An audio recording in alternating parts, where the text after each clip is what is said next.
wicked windy last night. We got a lot of rain, which we needed. It was really cool.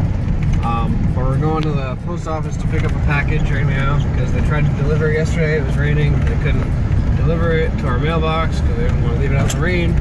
And as we left, I was like, man, I should have brought a chainsaw just in case there was a tree across the road.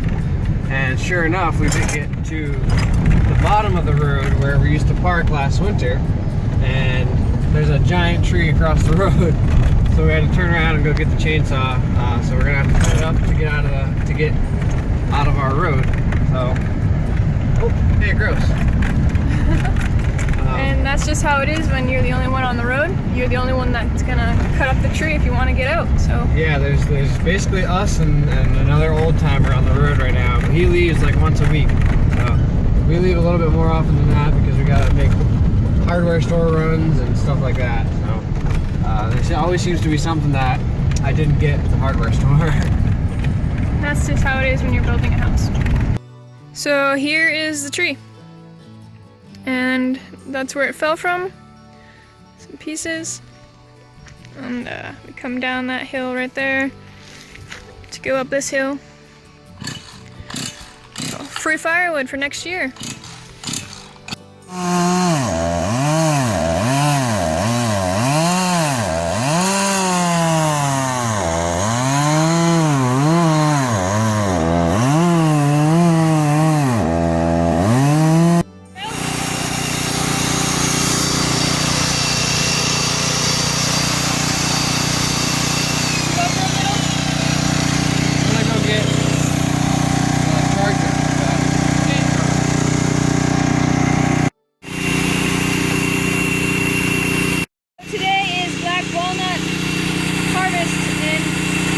Day. We don't have running water.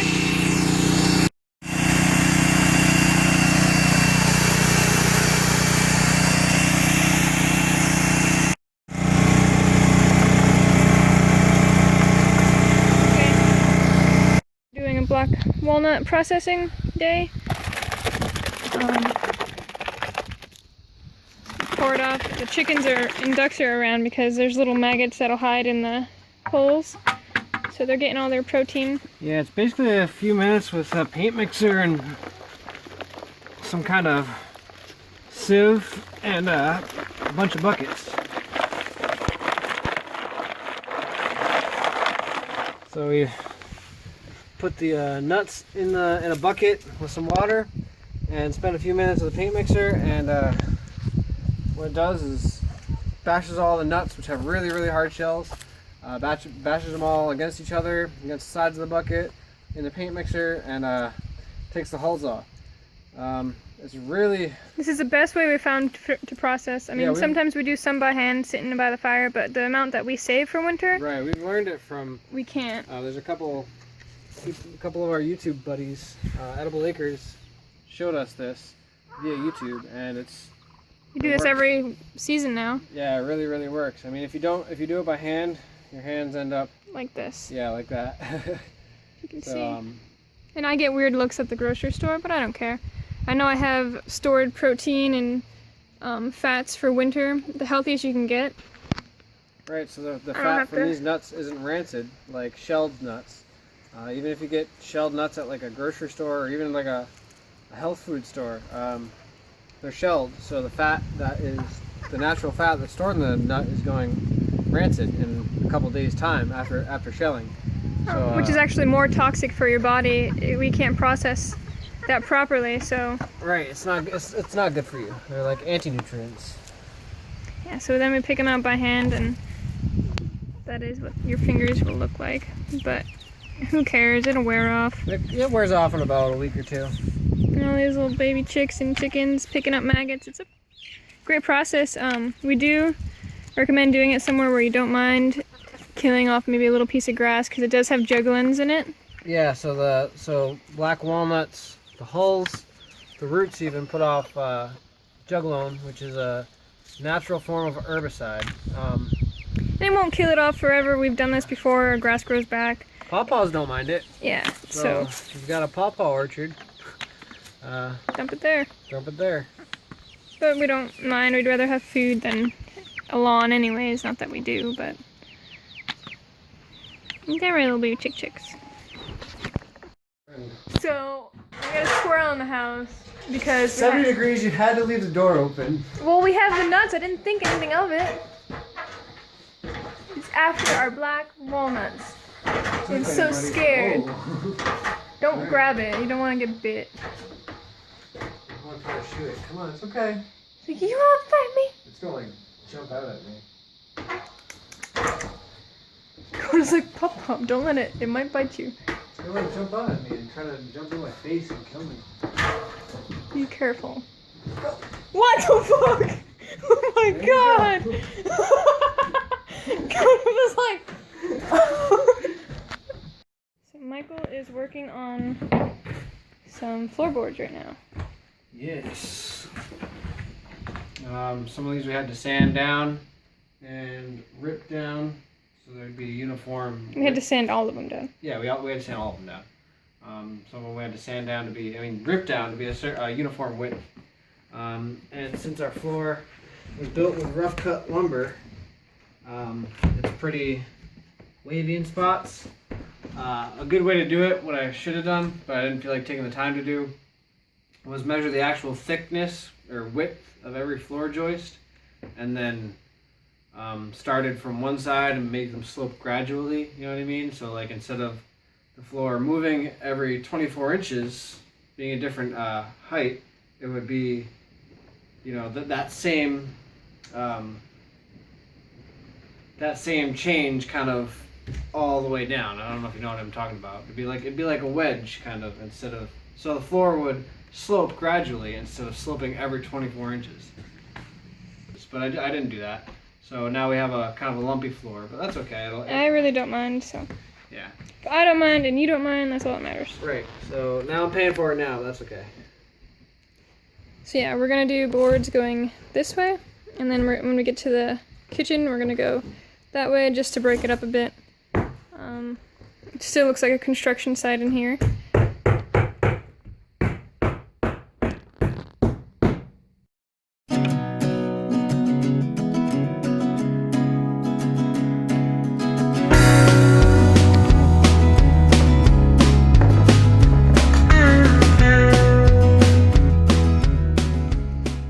So it's a pretty windy day, but we got our stove in and we got our chimney pipe up. Shakoi's family came up for the day and they helped us with this. Yeah, I don't know if you can hear the wind, but you can definitely see the house rat flapping around. We had some scaffolding up here, and Shakoi's dad and I were up there, and Andrew, which is her sister's husband, my brother-in-law, I guess. He was kind of on the second level of the scaffolding, supporting us, just in case anything fell, because that exterior pipe is insulated, so it's two pipes basically, one going in the middle, and then this outside pipe that you see, and then between those two pipes is insulation, so it's actually pretty heavy. You might be able to see a little bit of smoke coming out right now. So we got it up and we're pretty happy about that. We went through the wall because we already had this T and this bracket and the wall mount and everything and the flashing and everything from the last place we lived.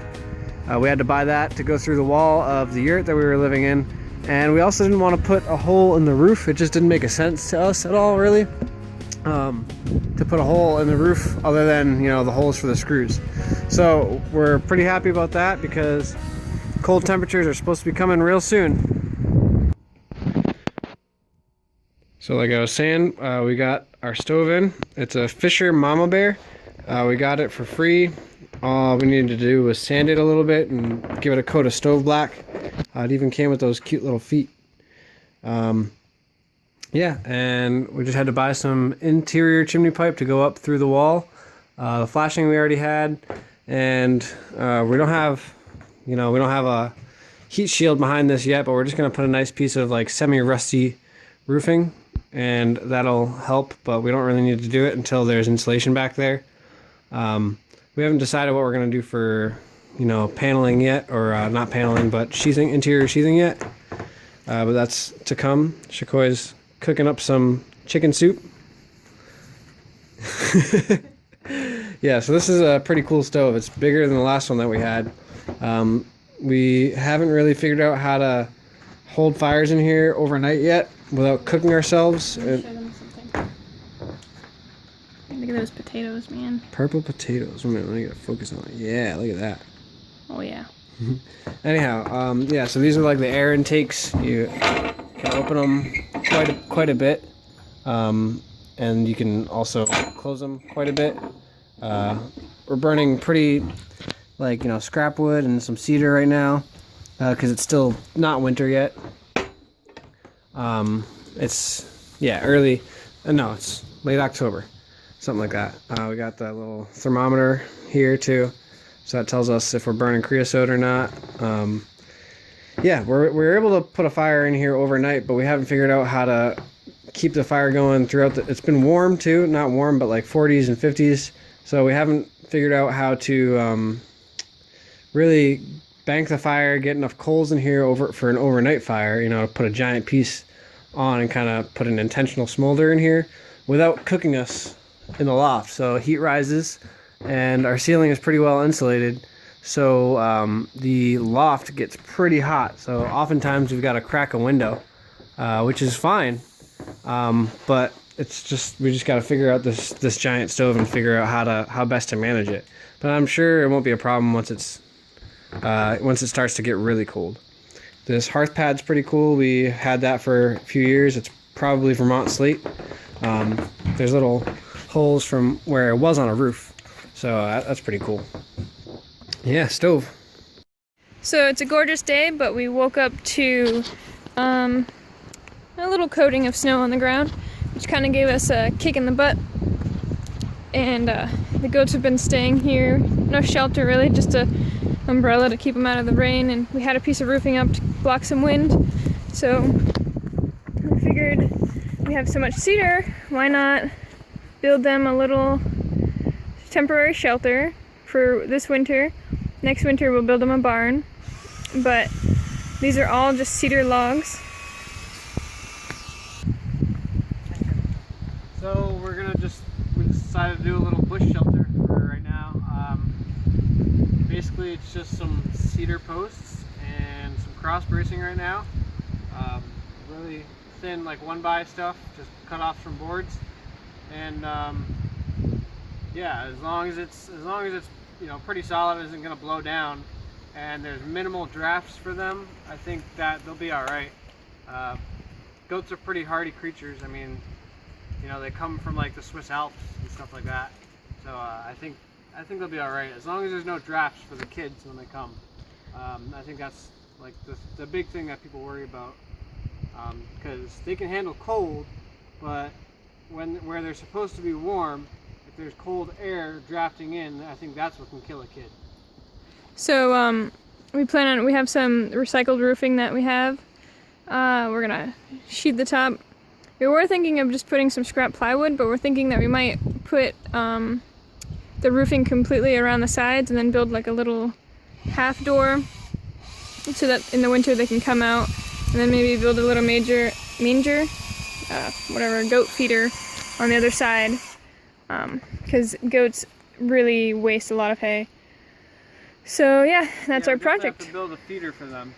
I've seen some designs for feeders where, like, we've got some leftover fencing where you can kind of put the fencing in like a V, and then you put the hay in there. And as long as you cut out big enough squares for them to fit their little snout through, they can eat, and then they waste it minimally that way. Which we don't mind if they leave some on the ground, because they end up laying on it and pooping on it, and we can put it on Hugo mounds and stuff. But in the winter, when we have only a limited supply and we can't really get out. Yeah, it's not like we're gonna run out every time we need a bale of hay. Yeah, right now we have some stocked in our barn, but they're gonna need a lot more, so. We figure they're probably gonna need about 30 bales for the winter, and we'll probably try to get maybe 35, 40 just in case. We can only fit 10 at a time in our truck because our truck has a cap on it. So so we're gonna go to the hill, the farm down the hill, and then we'll get 10 at a time.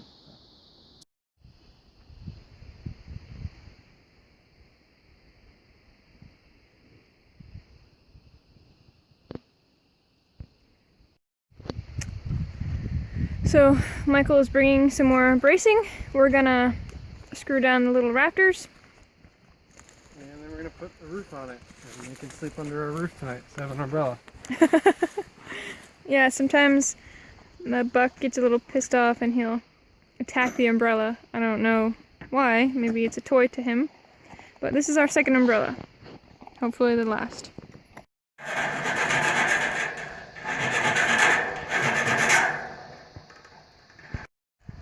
So Michael right now is making a goat feeder just from some scrap stuff and some extra fencing that we had because goats really waste so much of their hay.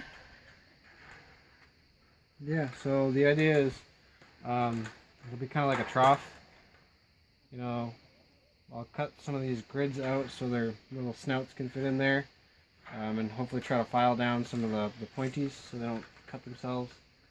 And we'll put a bunch of hay in here, and hopefully they'll just eat through, you know, the bottoms, and they don't waste as much hay. It doesn't get on the ground. We'll probably have to put some fencing. I'm going to still staple these down. We're probably going to have to put some fencing along the side too. We'll probably just let them eat and watch them first and see how that works, and then if need be, we'll take it away from them. I have a feeling that they'd probably eat from the ends though more. Think so? They might, just because it's more open. Oh, we'll see, I guess. Della Rose always tries to get away from Poncho. Yeah, Poncho's a meanie. He always kind of headbutts her away from the hay. So. Sometimes he headbutts her and knocks her down. And she's pregnant. While Michael is making the goat feeder, I just wanted to show you an interesting bed that we've created. So the whole outside perimeter is just a whole bunch of waste that we cleaned up from there so that next year we can use that area more. We planted garlic, but before we topped it off with hay, we put a layer of wood chips. And then we're going to continue to put some wood chips and more hay so that by next season we can plant within this wall and utilize some waste, and hopefully the water will hold, the logs will hold water due to our droughts that we have here.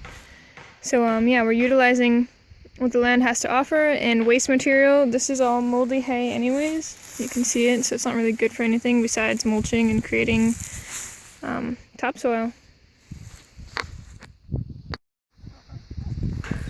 Something we did with our compost is we have some extra barley and winter rye. So as we flip it, and for winter we sprinkled a whole lot of seed within there so it can start to sprout. They're kind of trying to find it now. But next time we flip it for them, they'll have some sprouted grains. And the days are starting to get colder. We got a snow, just a dusting, but enough to kind of make you realize that we need to really make sure everybody has food and security. So these are our chicks.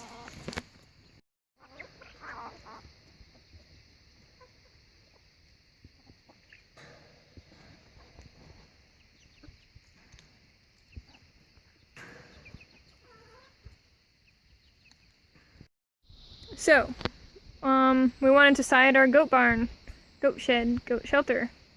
Goat home. So, we went to our buddy Alex's mill, and he has a bunch of slab wood. So we've sided stuff with slab wood before in the past at our previous location, and it works out pretty good. Looks kind of wild and rustic, you know, it doesn't look all formal, so that's cool.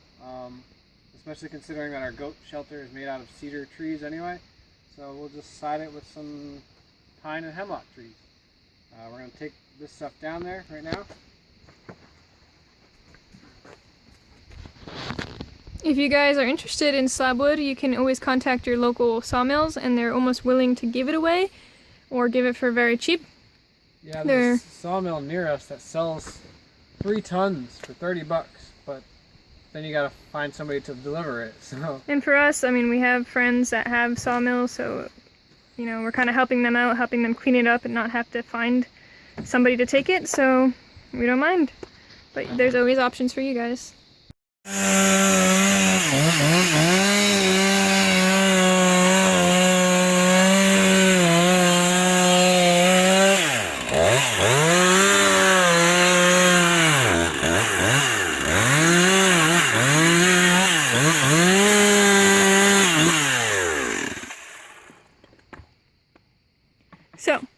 doing?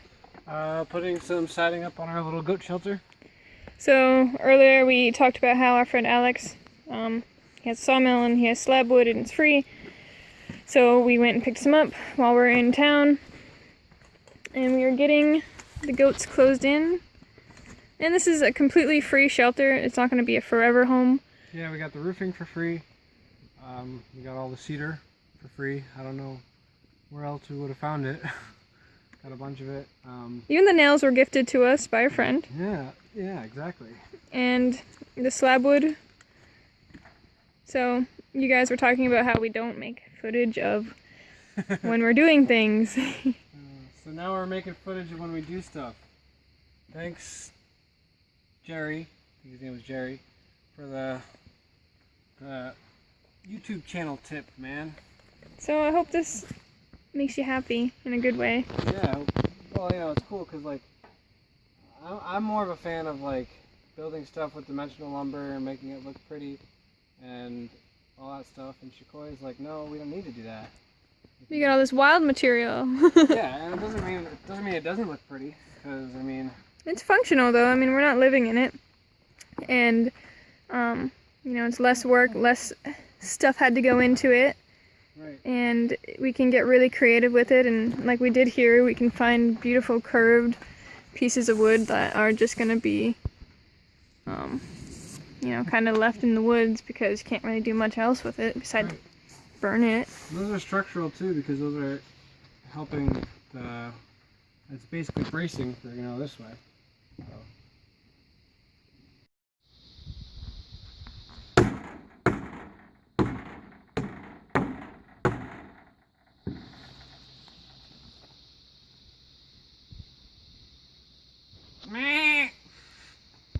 So the other day we were showing you some sprouts that were, some seed we were throwing into the compost so it would sprout for the chickens. And it sprouted. They're super interested. See little pockets? No, that's perfect for them in wintertime, and this is going to be their excitement. Yeah, the nutritive value of the seed gets, you know, sort of released when sprouted. Look at all That's why this. sprouts are supposedly good for you in, like, in a salad.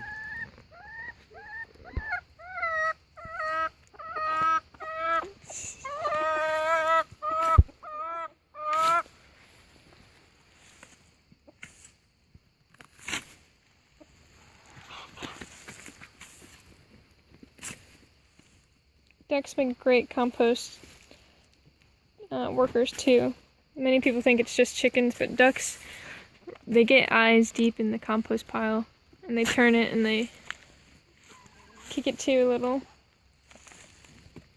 They're not fighting. I saw a bunch of worms. Yeah. Now something we did with our compost is we had buckets of worms you might have seen in the past. We put worm castings on our garden. But also we used a whole bunch of wood chips and put that in there. Sprouts, so the chickens will be living large this winter.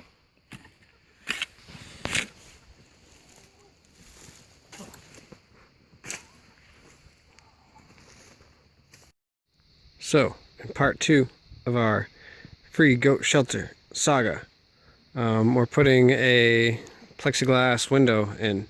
We found this window, or this piece of plexiglass, like a year and a half ago, and we've been toting it around because we know we would need it for something, and we finally found its purpose. It's pretty cool because we didn't have to cut it or anything, just screwed it into the cedar posts, and we're going to put, you know, a piece of log slab at the bottom. That'll cover up the seam, and then we'll obviously put another slab at the top, and that's it. That works because this is southerly direction, so they'll get plenty of sunlight in the winter.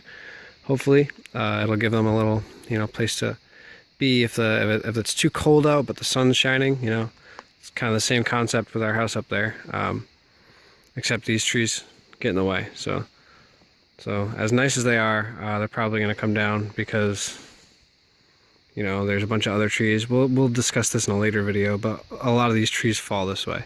So we love the trees, but we like to be warm in the wintertime.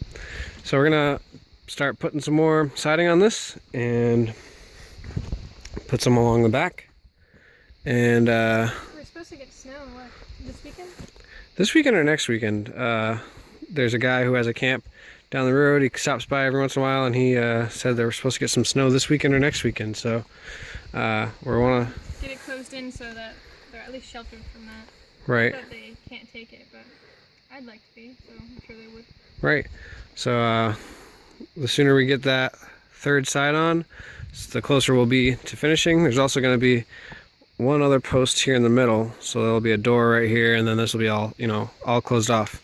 So we're gonna hop to it, and we'll see you in a bit.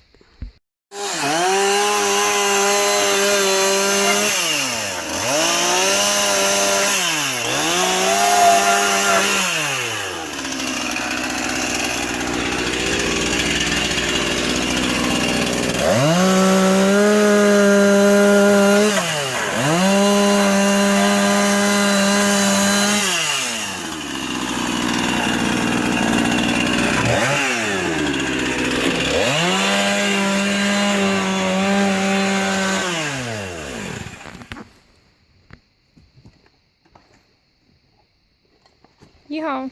Yeehaw. Half a back wall done.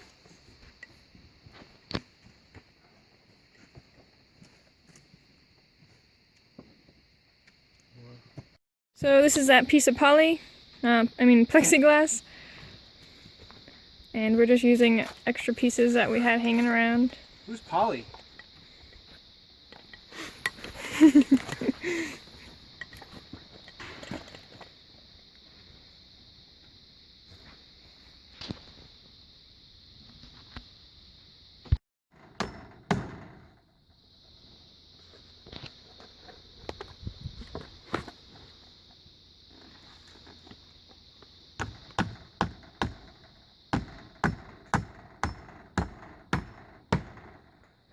So that window looks really nice.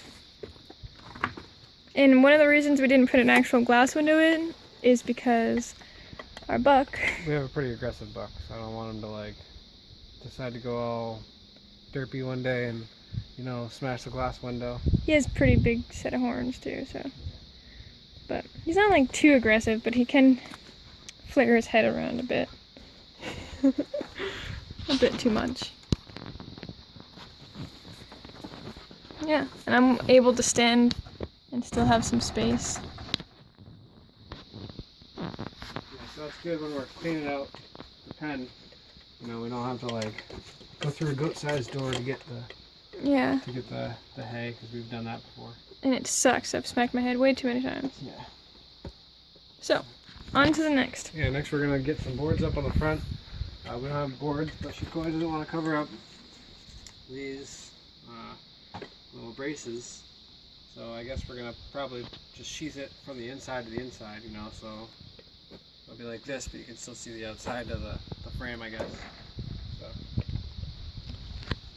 And then we're gonna put a little lean-to on this side, connecting the roof over the feeder. And then in the front, we'll probably also cut some of this excess off the top and just slide the roof over a little bit more, so it covers, you know, these sides too.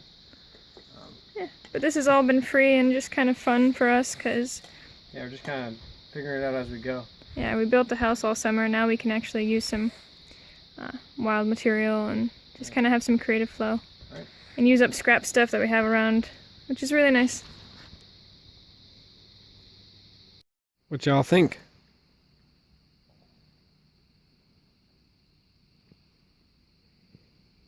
Pretty unimpressed, huh? He kind of licked the window. Yeah, Pancho licked the window a little bit, but that's pretty typical of him. You're not leaving, buddy. No. Della Rose approves. Yeah. This is for you, so you can have your baby. So thanks. A piece of something stuck. A piece of hay or something. Yeah.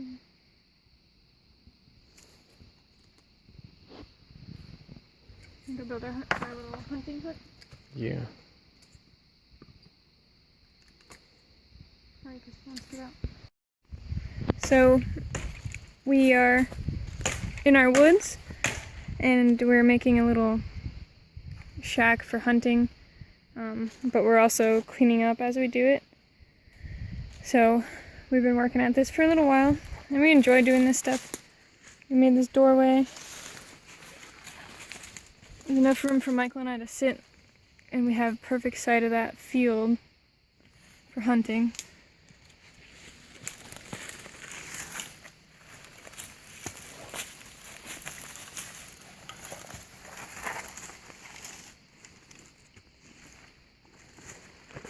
Do you want to get inside so they can see how much space there is? Sure.